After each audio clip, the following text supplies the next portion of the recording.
Meus amados, eu ministrei a primeira parte desse ensino, baseado em Malaquias capítulo 2, o sacerdócio e o culto divino.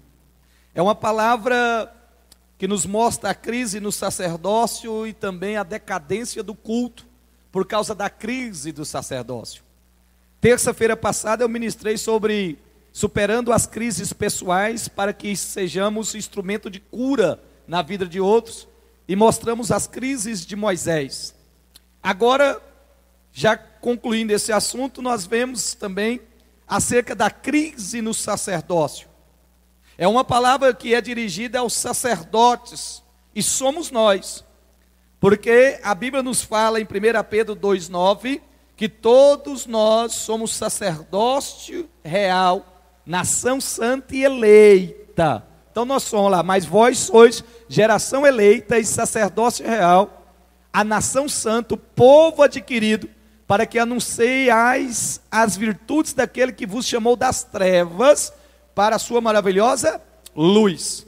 Então nós somos esses sacerdotes. E na primeira parte desse ensino eu trouxe uma breve reflexão sobre Malaquias e também sobre explanando, aí versículo por versículo.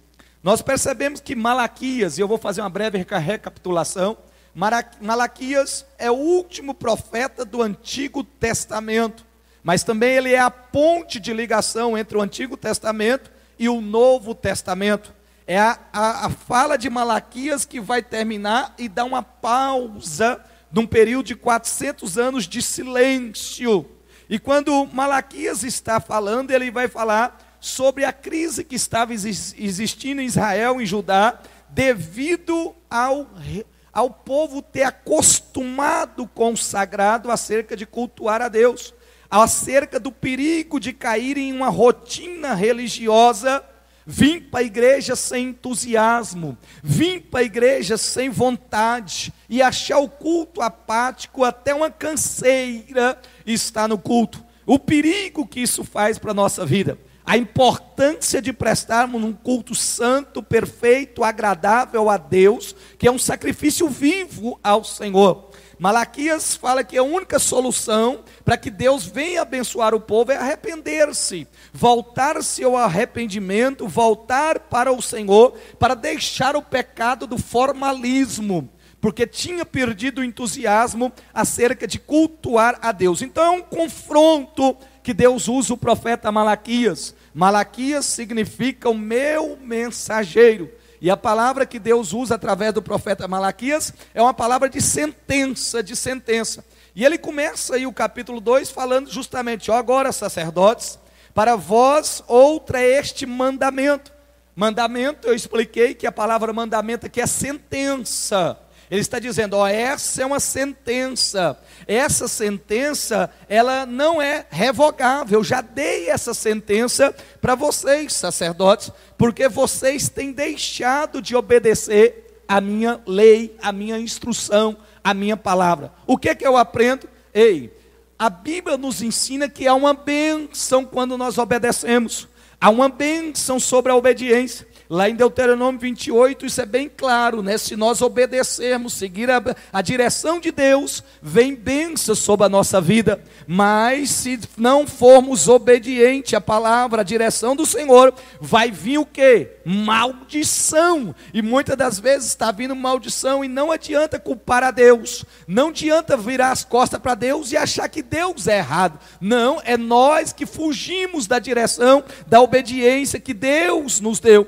E segunda coisa que eu percebo, além de tudo também, é que sempre estamos debaixo de bênção de um sacerdote que é bênção, mas também estamos debaixo de maldição, se o sacerdote não trouxer instrução correta acerca da palavra de Deus. A liderança espiritual nunca será neutra, ou ela é bênção ou ela é maldição. Se for um sacerdote, sacerdote é eu pastor, é eu pai de família, é eu esposo, é eu líder da minha casa. Se eu estiver na direção de Deus, eu vou ser bênção para a minha casa. Se eu cumprir os mandamentos bíblicos, eu vou ser bênção sobre a minha família. Mas se eu não estiver na direção do Senhor, eu vou ser maldição. Deus ainda, irmãos, quer de nós uma direção debaixo do seu poder e da sua glória. Louvado seja o nome do Senhor Jesus. Há uma necessidade, irmão, de sermos bênção.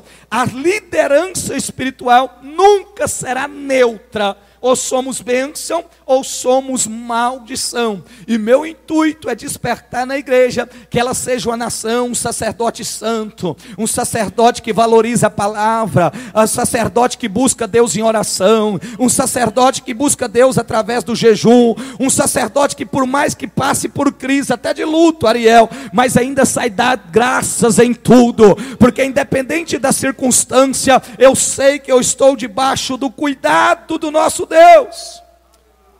E ele, quando o verso 2, quando a Bíblia nos fala, ó, se eu não ouvirse, se não propuser no vosso coração da honra, olha o que está dizendo, honra ao meu nome, diz o Senhor Deus. Ele está dizendo, esse povo deixou de me honrar, esse povo não está dando mais valor, não está dando mais atenção, já não está entregando o dízimo com fidelidade. Tanto é que o capítulo 1 vai falar isso. Porque o sacerdote não está sendo abençoado, porque deixou de dar o dízimo com fidelidade.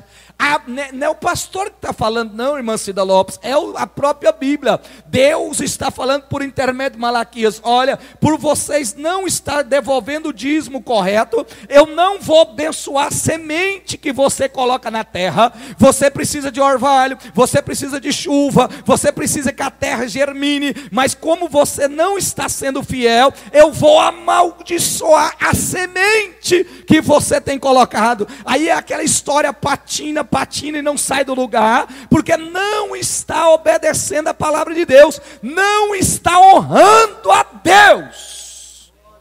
Você pode dar um glória a Deus? Honrar a Deus é ser fiel em tudo, irmão. É no vestimento, é no falar, é no andar, é no glorificar, mas é ser fiel também na sua parte financeira com o Senhor. Vocês não estão me dando honra. Tanto é, irmão Maurício, se nós olhar o capítulo 1, Deus vai estar tão indignado que ele fala assim, olha, vocês têm pegado animal cego e trazido para o meu templo, vocês têm pegado animal coxo e trazido para o meu templo, vocês têm pegado pão embolorado e trazido para a minha casa, vocês têm pegado animal dilacerado, aquele que a fera pegou lá no campo e trazido para a minha casa, e vocês querem receber o melhor de mim, mas têm dado o pior. Você não vai receber o melhor enquanto estiver dando o pior, mas quando você der o melhor, eu tenho o melhor para você também. E ele continua falando, vocês têm pegado o animal enfermo, aquele animal que está com febre e trazendo para o meu templo. Pega este animal e leva para o governador, vê se ele vai aceitar. Está aí no versículo, aí no capítulo 1. No capítulo 1 ele fala sobre isso. Pega essas ofertas e leva para o governador. Versículo 8. Vê se ele vai aceitar. Ele está dizendo, se nem o governador aceita, como que você quer que eu aceite? Sabe o que Deus está falando? Acerca de nós pegar e dar só o resto para Deus. Deus fala, não, se você quer o melhor, entrega o melhor. Lá no versículo de número 10 do capítulo 1, ele chega a falar assim, ó, era melhor que eu fechasse a igreja. Tomara que houvesse entre vós alguém que feche as portas da igreja, para que não escandaleis, porque eu não tenho prazer em vós. Que isso, irmão, ó. Não tem prazer em vós. Esse culto é inútil. Lá no versículo 13 do capítulo 1 ele diz, ainda diz, que canseira e me desprezais o Senhor dos Exércitos. Sabe aquele culto que você fez, que você fala, eu estou com sono, eu estou olhando no relógio, porque hora que vai terminar este culto, eu estou enfadado, que canseira de culto. Deus está dizendo, ei sacerdote, repara o teu altar, para que você venha aqui, prestar um culto santo, agradável, de louvor e de adoração a mim, para que você sinta prazer de estar na minha casa. Culto a Deus, esse culto, e depende muito da questão de como que nós estamos sendo sacerdote. No capítulo 2, verso 3, ele vai dizer, eis que... Não, aí no verso 2 ainda ele fala assim, ó, enviarei sobre vós maldição e amaldiçoarei as vossas bênçãos. O que ele está dizendo? Não adianta nada você abençoar, porque eu vou transformar a sua bênção em maldição. Irmão Sebastião, ele está falando assim, ó, Não adianta, não é que eu vou fazer a bênção virar maldição, mas eu vou amaldiçoar a sua bênção. Sabe qual que é a bênção que Deus está falando? Do sacerdote lá de número 6, 24. Que Deus te guarde, te proteja, te dê paz. Ele está dizendo, essa bênção vai virar maldição, porque você não tem obedecido os meus preceitos. E ele continua dizendo ainda no versículo 2: já tenho amaldiçoados, porque vós não propondes isso no coração. Verso 3: eis que vos reprovei a descendência, e atirarei excremento em vosso rosto. Excremento, irmão, é fezes. Ele está dizendo, olha, a maior vitupério e vergonha é se alguém jogar merda em sua cara. Não adianta, você vai ficar levando ele até quando essa vida desse jeito? Até quando você presta um culto de qualquer jeito? Até quando você dá para mim o resto, a sobra? Vai chegar um momento que vem estrume na sua face, publicamente todo mundo vai ficar sabendo o que você tem feito. Ei, não adianta com Deus, irmão. A gente pode ir até ir levando, mas uma hora dessa, ou tardar, ou mais cedo ou mais tarde, será exposta a vergonha. Vem excremento, porque Deus é um Deus que não dá por inocente o culpado. E ele fala ainda, olha, sereis levado para fora, para longe. Porque está falando de Levítico 14, quando o excremento que era tirado do altar, era levado para fora, para longe. Ele fala, vou tirar do meio da congregação, vou tirar do meio do povo crente, porque não tem feito um culto verdadeiro. Aí vem maldição. Eu estou correndo para me chegar onde eu parei. Depois no versículo 4, então sabereis que eu vos enviarei esse mandamento, a minha aliança. Versículo 5, ele fala da minha aliança. Aí vem as bênçãos, que essa perícola é separada em 3 pedaços. Acerca da maldição dos sacerdotes corruptos, que não obedecem. Mas depois a bênção sobre os sacerdotes que são verdadeiros. Do 5 até o versículo 7, os sacerdotes que são verdadeiros. Aí ele vai dizer, minha aliança é para trazer vida e paz. No versículo 6 ele fala, a verdadeira instrução. Fala de estudo da palavra. Olha o versículo 6. A lei da verdade esteve na tua boca, a iniquidade não se achou nos seus lábios. Andou comigo em paz e retidão. Ei, ele está falando da obrigação de sacerdote, de obreiro, de irmão, ler a Bíblia, estudar, para ter a verdadeira instrução que sai da nossa boca. A verdadeira instrução esteve na sua boca, e teve paz e retidão. Aí ele fala, ó, e fez comigo em paz e retidão, e da iniquidade se apartou muitos. Ele está falando quando o sacerdote tem estudo, quando o sacerdote lê Bíblia, quando o sacerdote sabe estudar a palavra de Deus, ele é o ganhador de almas, ganha almas. Por quê? Verso 7, porque os lábios do sacerdote devem guardar conhecimento, e da sua boca devem os homens procurar instrução, porque ele é mensageiro do Senhor dos exércitos. Irmão, não tem como eu pregar se eu não estudar a palavra. Não tem como eu ganhar alma se eu não buscar instrução. Eu tenho que dedicar minha vida acerca de ler a palavra, meditar na palavra, crer na palavra e obedecer a palavra. Da sua boca sai conhecimento. Os homens procuram instrução através da sua vida. Como que pode se a gente não lê Bíblia? Como que pode? Como que eu vou ter conhecimento se eu não leio? Eu preciso de estudar. Eu preciso de buscar mais. Eu comentei tudo isso sobre do culto de terça-feira, que foi a primeira parte. E eu parei na última parte, que é o bloco 3, quando fala a característica dos falsos ministros. Aí eu falei da maldição, que Deus ia transformar no primeiro tópico, as bênçãos em maldição. No segundo tópico eu falei sobre a bênção do ministro ser fiel. E por último, ficou aí o verso 8 e 9, que é as características dos falsos ministros. Quais são as características dos falsos crentes?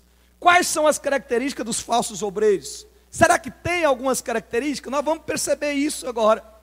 Agora que eu tenho que ter como base pilar dessa mensagem, que tipo de culto que eu estou oferecendo para Deus? Como que está sendo o meu culto ao Senhor? Que a crise do sacerdócio traz uma decadência no culto. Eu venho para o culto é só para cumprir tabela, ou venho para o culto porque eu tenho prazer de estar no culto? Eu venho para o culto porque eu gosto da palavra. Eu venho para o culto de ensino porque eu gosto de ouvir uma instrução mais pesada, um mocotó, não só arroz com feijão. Não é que arroz e feijão é ruim, é bom demais, mas eu gosto de ver mais profundidade da palavra. E eu quero louvar a Deus pela sua vida, porque se você está aqui, é porque você gosta. Característica do falso obreiro, do falso crente.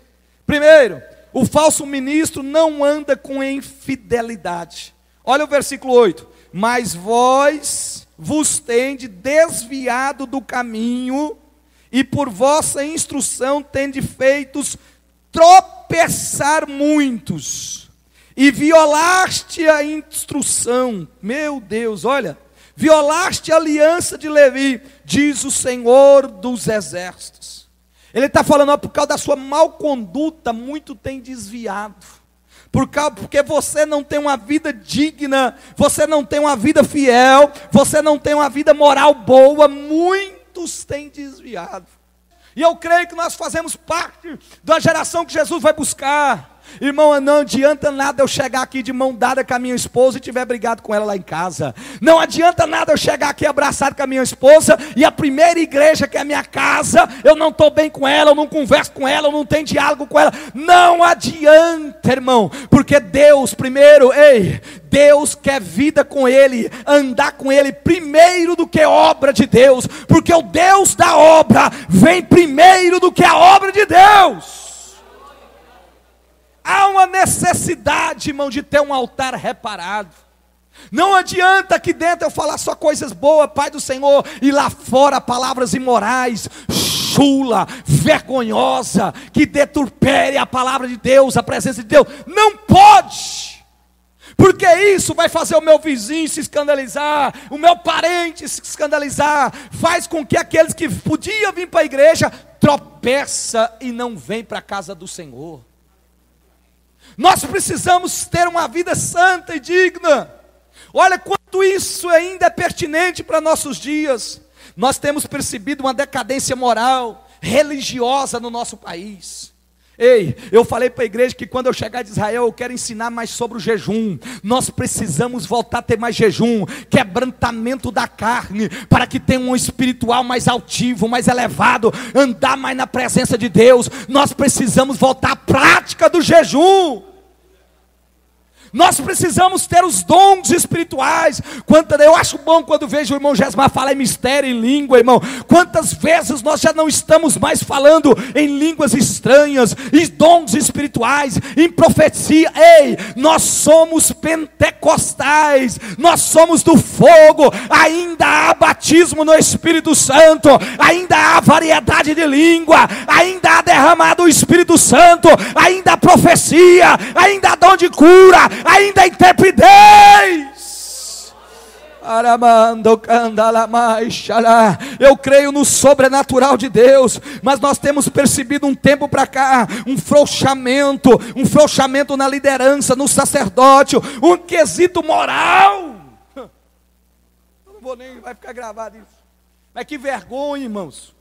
Pastor casando 2, 3 vezes e continua pastor. Não falo no nosso campo não, eu falo nível nacional. Que vergonha. E está passando pano e ficando menos jeito. Não é assim não, irmão. Pastor, mas pecou, caiu, beleza, Deus perdoa, restaura e vai levar para o céu. Deus ministrou perdão, mas eu penso que não serve mais para ser ministro, para ser pregador. É complicado, irmão. Acabou que dá escândalo lá, depois está no altar. Fala, tem moral, é custoso, não é? É por isso que a gente tem que vigiar muito. Quantos escândalos na vida de muitos sacerdotes fizeram uma concessão com os valores absolutos, não anda mais com Deus, não está oferecendo um sacrifício a Deus. Pastor, mas é porque o senhor não sabe a mulher que eu tenho vontade de largar dela. Irmão, fica com ela, vive com ela. Pastor, eu estou no 3º casamento, então para nesse, vai até o fim agora. Será que pode dar um glória a Deus? Talvez até aqui você não tinha instrução. Irmão, não tem jeito não, casamento dá problema. Só que nós não podemos sair largando a torta direita e casando com outra ali. Vamos até o fim. Há um cargo, o ministério, pastor, é pesado, é mesmo. Quem falou que aqui é lugar de descanso? Aqui é lugar de trabalhar, é de batalhar, mas é de permanecer firme até encontrar com Jesus. Andar com Deus. Nós não podemos ter um declínio espiritual, não abandonar a sã doutrina, senão vai pregar um outro evangelho. Um evangelho que vem do jeito que está e fica do mesmo jeito e está tudo certo. Aí depois se eu fizer isso, irmão Éder, Deus vai cobrar de mim lá. Por que tu não pregou a verdade? Porque se eles foram para o inferno, a culpa é sua que não deu direcionamento. Eu não posso negligenciar essa verdade. Custa o que custar, vamos ficar firme no Senhor, obedecer a palavra de Deus. Não aguenta, meu bem, até que a morte separe. Um dia eu falei para meu bem assim: meu bem, eu te amo tanto que eu quero que você morra primeiro, para mim poder cuidar de você até os últimos momentos. Aí ela apelou comigo. Aí eu falei: não, então tá bom, então eu vou primeiro, não tem problema, né? Mas eu vou e vou ficar te esperando lá, né? Eu tenho que estar preparado, irmão. Se tiver igual uma falou para mim: pastor, você está indo para Jerusalém do céu, né? Eu falei: se tiver de ir, tudo bem, eu chego lá, eu vou caminhar para lá. Mas nós devemos de estar preparado, como diz Malaquias, não, o profeta diz, Oséias, prepare-te para encontrar com o Senhor teu Deus. Agora cuidado que eles preparam, porque tem gente que fica falando: amanhã eu preparo, depois eu preparo. Mas você sabe que hora que será o arrebatamento? Você sabe quando é que o arrebatamento vai acontecer? Quando alguém vai para a nossa casa, irmão Sebastião, você fala assim: prepara uma pamonha aí que o pastor vai vir cá. Você prepara para me esperar. Eu não é, porque o senhor sabe que eu vou, eu avisei que eu ia. Mas se eu não avisar, o arrebatamento da igreja, a volta de Jesus, ninguém sabe o dia, a hora e quando. Então esse negócio de prepara, cuidado. O certo é o quê, pastor? Estou preparado, eu ando preparado, eu estou pronto. Se Jesus voltar agora, eu vou para a glória. Segundo, falso ministro, falso sacerdote, falso obreiro, falso líder, perverte o ensino da palavra, violaste a aliança, o verso 8, violaste a aliança, desviado do caminho, por vossa instrução, tem feito muitos tropeçar. Eles queriam obter popularidade, mudando os preceitos de Deus, mudando a lei, mudando a aliança, adequando-se para agradar o povo, para Deus. Eles falaram assim: não, se é para Deus, pode ser de qualquer maneira mesmo. Olha só o que estava ensinando, irmã Dauri. Pode trazer um animal defeituoso, porque se você trazer o primeiro, escute isso que é sério, o primeiro é aquela reprodutora, é a matriz. Se você trazer a matriz, isso era o sacerdote, se você trazer a matriz vai fazer falta. Traz aquela com defeito mesmo, a que está mancando. Já para me agradar o povo, eu vou facilitar para eles. Deus falou assim: olha, eu vou transformar a bênção de vocês em maldição, porque você está ensinando errado. Para mim é prioridade. Irmão, eu nunca vi um dizimista fiel passar vergonha. Eu nunca vi. Aqui, o que o senhor faz, irmão André? Se eu for analisar para pagar as contas, eu não dizimo. Mas eu tiro o dízimo, prioridade, primeiro, entregue e depois não sei o que acontece, paga as contas tudo. Tem gente que quer receber o melhor de Deus, mas não dá o melhor. Está achando, mas que é tudo dele, morre, fica tudo aí. E vai chegar no céu, e aí, você deixou lá, estava com dó de entregar para o Senhor. Eu levei aquele animalzinho manqueba, defeituoso. Entrega a primícia, paga as contas e sobra. Como? Não sei. Não sei. Irmão, eu precisando de dinheiro para viajar agora, eu sou dizimista. Eu estou falando só do dízimo, não. Vocês sabem que tudo que eu faço com o melhor. Eu vou na minha conta, alguém mandou um pix anônimo, R$2.000, por lá para viagem. Vale a pena ser fiel. Eu liguei para a moça do Itaú, falei: e esse dinheiro aí, pastor? Alguém que passa e tem como colocar anônimo, porque não quer ser identificado. Só pois que é para a sua viagem. Vale a pena ser fiel a Deus. Quando você acha que não tem jeito, Deus abre uma porta. Mas o melhor é para Deus. Até para, não estou falando mal de outros pastores não, mas já tem muito, já está em Goiânia. Eu falei assim, o que eu puder ficar aqui até a última hora para ministrar sobre o meu rebanho, eu vou, depois eu vou de madrugada, mas para Deus sempre é melhor. Pragmatismo é o abandono da verdade. Queria agradar o povo, facilitar para o povo, negociando a verdade. Quantas heresias, desvios teológicos, doutrinários está tendo hoje? Fazendo do evangelho um produto, uma balança de facilidade. A igreja, empresa, púlpito, balcão. Você fala do Hernandes Dias Lopes. Quantos negociando a verdade? Não, pode ficar desse jeito mesmo. Dia veio um irmão para cá e queria tomar ceia sem estar em condição de tomar ceia. Eu falei, irmão, não tem jeito, é proibido, é pecado. Não tem, se o senhor tomar ceia desse jeito, a Bíblia fala que você vai morrer, vai ficar doente. Aí ele ficou aqui, no outro mês ele falou, pastor, eu quero tomar ceia. Eu falei, irmão, não pode, o senhor tem, meu prazer é te dar ceia, mas não é preciso de acertar essa situação. Sabe o que ele fez? Foi na outra igreja e o pastor falou, ok, eu te dou a ceia, pode vir. Aonde que ele está? E aí? Quem que está certo? É o que falou, não, a Bíblia condena. Não pode tomar ceia em pecado, desajustado, quebrando princípios. Mas aqui comigo não ficou. Agora depois lá no céu, irmão, quem vai ter um acerto? Qual que é esse líder que vai ter um acerto? É verdade ou não é? Deus não negocia o inegociável. O que era pecado lá atrás ainda é pecado hoje. Pastor, mas eu quero acertar, eu quero pedir perdão, reconciliar, arrepender. Deus está falando, venha meu filho, eu estou aqui prontinho, de braço aberto, para te receber. Tem crente aqui que ainda valoriza a palavra, irmão? Que vem num culto de doutrina, de ensino desse, para ouvir essa verdade. A Bíblia fala que Samuel demorava a chegar para oferecer o holocausto, Saul mesmo, né? Aí vendo o povo dispersar, Samuel não chegava, o povo indo embora, ele pegou e falou, não, eu mesmo ofereço esse holocausto, porque via que o povo estava dispersando. Quando Samuel chegou, falou, opa, rasgado foi seu reinado, hoje era para ser confirmado o teu ministério, mas porque você fez coisas que não podia para agradar o povo, perdeu o ministério. Irmão, nós não devemos agradar o povo, mas agradar a Deus.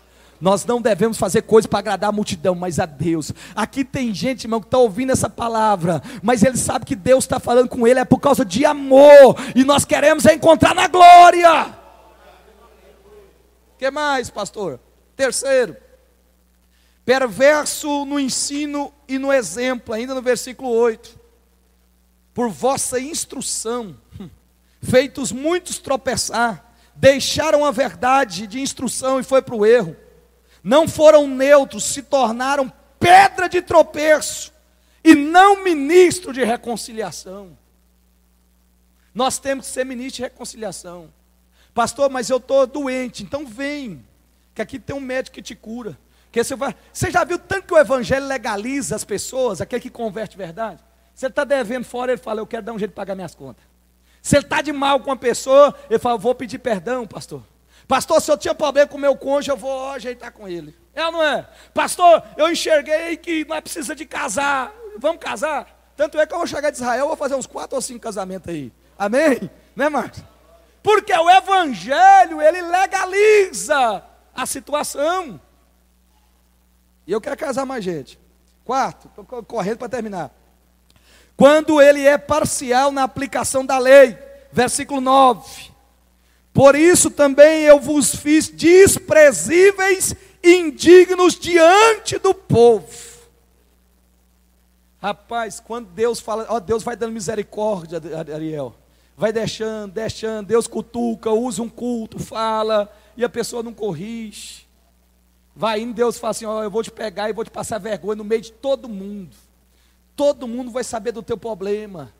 Você vai ser envergonhado. Diante, pastor, não envergonha. Envergonha sim. Quando Deus já usou de muita misericórdia, já falou, e a pessoa não conserta, chega um ponto, todos vão saber. Deus não mostra o pecado de ninguém assim de primeiro. Primeiro Deus levanta um profeta, Deus usa a palavra, usa um hino, usa alguém, vai deixando e a pessoa está escondendo. Quantos relacionamentos estranhos que nós já descobriu? A pessoa tira 2 anos, 3 anos com caso. De repente, Por quê? É graça de Deus ainda caçanjeira a gente consertar. Ele está falando, olha, eu vou te fazer desprezíveis, porque vocês têm escondido, violado a minha aliança. E outra coisa, ele está falando, vocês têm sido parciais, visto que não guardaste os meus caminhos e mostrastes parciais na aplicação da lei. Irmão, agora volta para o sacerdote lá. Se tinha dinheiro, a lei era uma, se era pobre, era outra. Parcial. Não, a palavra, irmão, tem que ser para todo, para quem tem instrução, quem não tem, quem tem dinheiro, quem não tem, ela tem que pegar um, pegar outro, porque a palavra de Deus não faz acepção de pessoa, tem que ser para todos. Não pode ser, aqui não tem, mas tem lugar aí porque o caboclo tem dinheiro, o ministério não fica nem sabendo, mas se for um outro coitadinho, serve de boi de piranha. Vocês sabem o que é essa expressão boi de piranha? Deus está falando assim, eu não quero isso, não pode ser parcial. Seja um sacerdote que corrija um filho de um jeito e o outro do mesmo jeito. Não trate com diferença os seus filhos em sua casa. Até isso também. Ame por igual. Não valorize mais o irmão e despreze o outro. Vocês são irmãos, vai tudo para o mesmo céu. Pare de panelinha. Vocês é uma panelona. Pare de fofoca. Pare de falar mal um do outro. Não fala que gosta só de um e desgosta do outro. Você pode dar um glória a Deus, igreja? Nós somos igreja do Senhor, comprados com o sangue do Senhor. Nós somos irmãos e vivemos em comunhão. Nós somos a igreja do Deus vivo. Pastor, mas antes de o senhor viajar para Israel, uma palavra dessa? O Hélio aguenta, né, Hélio? E eu não ia ministrar essa palavra, não. O Ariel um dia mandou para mim, pastor, o senhor não vai terminar o estudo, não? Na verdade, eu estava esquivando, irmão. Eu estava deixando que essa parte aqui eu sei que é apertada, né? Mas ele falou, não, pastor, tem que pôr lá. Eu falei, então vamos aguentar, vamos terminar. E quem está falando isso é eu não, é a Bíblia. E o último, o falso ministro, o falso crente, o falso obreiro, o falso servo do Senhor, ele será desacreditado publicamente. Quem não honra a Deus não será honrado por Deus. Mais cedo ou mais tarde, a máscara cai. A luz chega.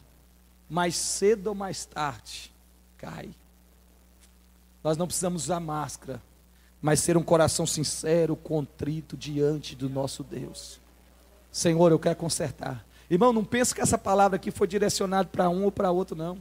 Eu nem sabia que você ia vir no culto. Mas eu falo aquilo que Deus coloca no meu coração. E se Deus te trouxe aqui, é porque Deus quer que você vai morar no céu. Louvado seja o nome do Senhor Jesus. Malaquias é uma palavra pertinente para hoje. E eu sinto, irmão, e você tem que sentir um privilégio de ser ministro da reconciliação do Senhor. Você tem que sentir um privilegiado de ter sido chamado para essa grande e poderosa obra, de você ser exemplo de instrução, para trazer outros para a casa do Senhor, e que Deus nos livre de sermos ministros desobedientes, corruptos da palavra e parciais, mas que nós possamos ser ministros da reconciliação com o Senhor. De pé, igreja, vamos adorar, Cleide, vamos cantar um hino, minha filha, vamos cantar. Conclusão, encerrando essa palavra. Primeiro, perigo da liderança: violar a aliança do Senhor, com desobediência, corrupção e parcialidade. Segundo, ele não peca sozinho, ele não cai sozinho, ou ele é bênção ou ele é maldição. E eu quero ser bênção para essa igreja, Maurício. Eu quero continuar pagando um preço no jejum, na oração. Vocês sabem que eu estou o ano inteiro de jejum. Eu estou um jejum fixo, mas toda semana eu tenho um jejum. Na hora que eu chegar, não vou fazer agora, porque eu tinha colocado isso essa semana no meu coração, meu bem, mas quando eu chegar, eu quero passar uma semana inteira só com sopa. Toda semana eu tenho um tipo de jejum específico. Não responda não, mas pergunta para você, e quanto tempo faz que você não faz um jejum? Quanto tempo que faz que você não separa um tempo em oração? Quanto tempo que faz que você não pega para estudar a Bíblia? Mas não é para estudar a Bíblia para ficar dando um assim de depois de afrontamento com outros, não. Estuda a Bíblia para sentir Deus falar com você, aquela palavra falar com a gente. Porque tem uns que pegam para estudar, mas para ficar refutando um, ficar se embaraçando com pequeninhas coisas da Bíblia. Preocupa com o que você entende e não obedece. E está preocupando com o que não entende e quer ter discernimento. Preocupa só com aquilo que você já conhece e não está cumprindo. Vamos adorar o nome de Jesus? Fala assim, fala Deus. Agora fala para mim ficar aliviado e ir para casa, pensar que você não ficou com raiva. Fala assim, Senhor Jesus, obrigado pela vida do meu pastor. Ele preocupa com as ovelhas. Ele quer que todos vão morar no céu. Agora dá um glória a Deus. Então agora adora Ele, vai, canta.